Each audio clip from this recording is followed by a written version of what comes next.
Hi friends, good morning. చూడండి, మిరియాల రసం చేస్తున్నప్పుడు దీనికి వచ్చి మెయిన్ మిరియాలు వేయించాను, జీలకర్ర, మెంతులు, కరివేపాకు, ఎండుమిర్చి కూడా వేయించుకోవచ్చు దీంతో పాటే. కానీ నాకు వేయించి కొట్టించిన ఎండుమిర్చి పౌడర్ ఉంది కాబట్టి వేయడం లేదు, జస్ట్ తిరగబాతకి 2 వేసుకుంటా. దీంతో పాటు వెల్లుల్లి,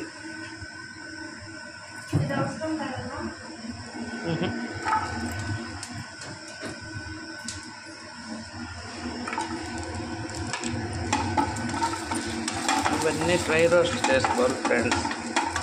ఆయిల్ ఏం అక్కర్లేదు, జస్ట్ డ్రై రోస్ట్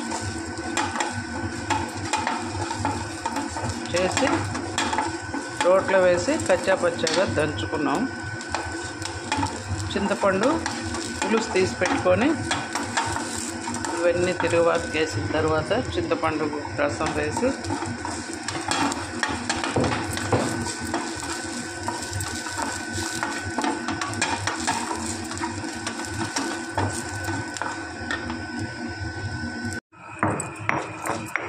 చూడండి, ఇలా కచ్చా పచ్చగా అంతా దంచుకోవాలి ఫ్రెండ్స్. మిరియాలు, మెంతులు, జీలకర్ర, కరివేపాకు, వెల్లుల్లి, కొద్దిగా ఆనియన్స్ కూడా వేసి దంచాను. ఇప్పుడు ఈ ముద్ద తీసి పక్కకు పెట్టుకున్నాం. ఇప్పుడు ఆయిల్ వేసుకున్నాం.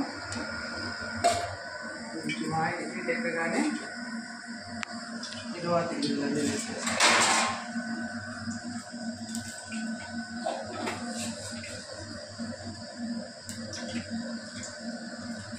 ఆనియన్స్,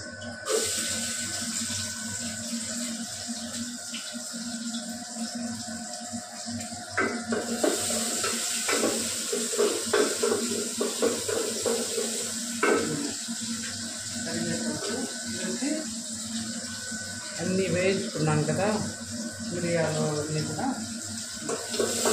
ఇక్కడ ధనియాలు వేసి కొట్టుకోవచ్చు పొడి, కానీ ధనియాలు వేయించి పొడి ఉంది కాబట్టి నేను వేయలేదు. ఇంకా ధనియాలు పొడి లేకపోతే దీంట్లో ధనియాలు వేయించి పొడి కొట్టుకోవచ్చు. దీంట్లో అది కూడా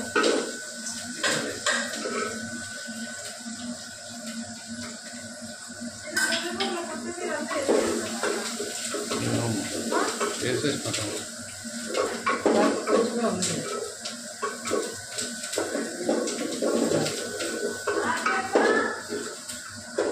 అవసరం లేదు, వద్దంటే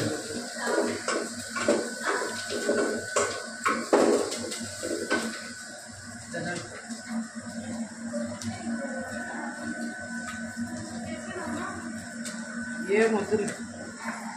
కొద్దిగా పసుపు, యాంటీబయాటిక్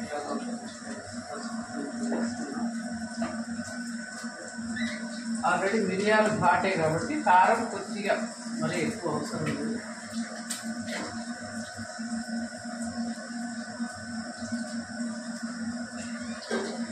ధనియాల పొడి,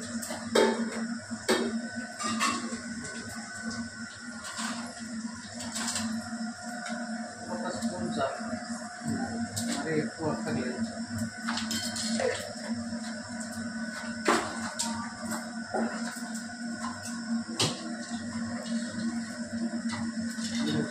చింతపండు పులుసు తీసుకున్నాం కదా, వారం సరే, ఒక వారం ఇప్పుడు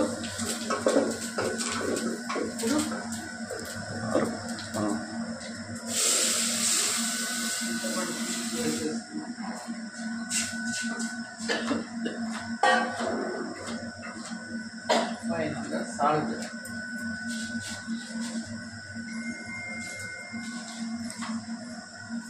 కావాలంటే కొంచెం బెల్లం వేసుకోవచ్చు, నేనైతే వేయడం లేదు, ఘాటుగానే ఉంటాను.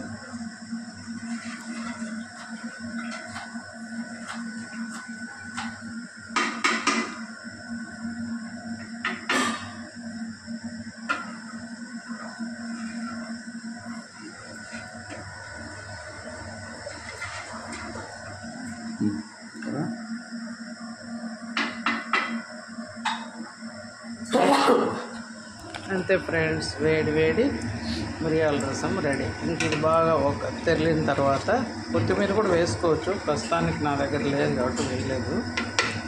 ఇది బాగా 2 పొంగులు వచ్చిన తర్వాత ఆపేయాలి.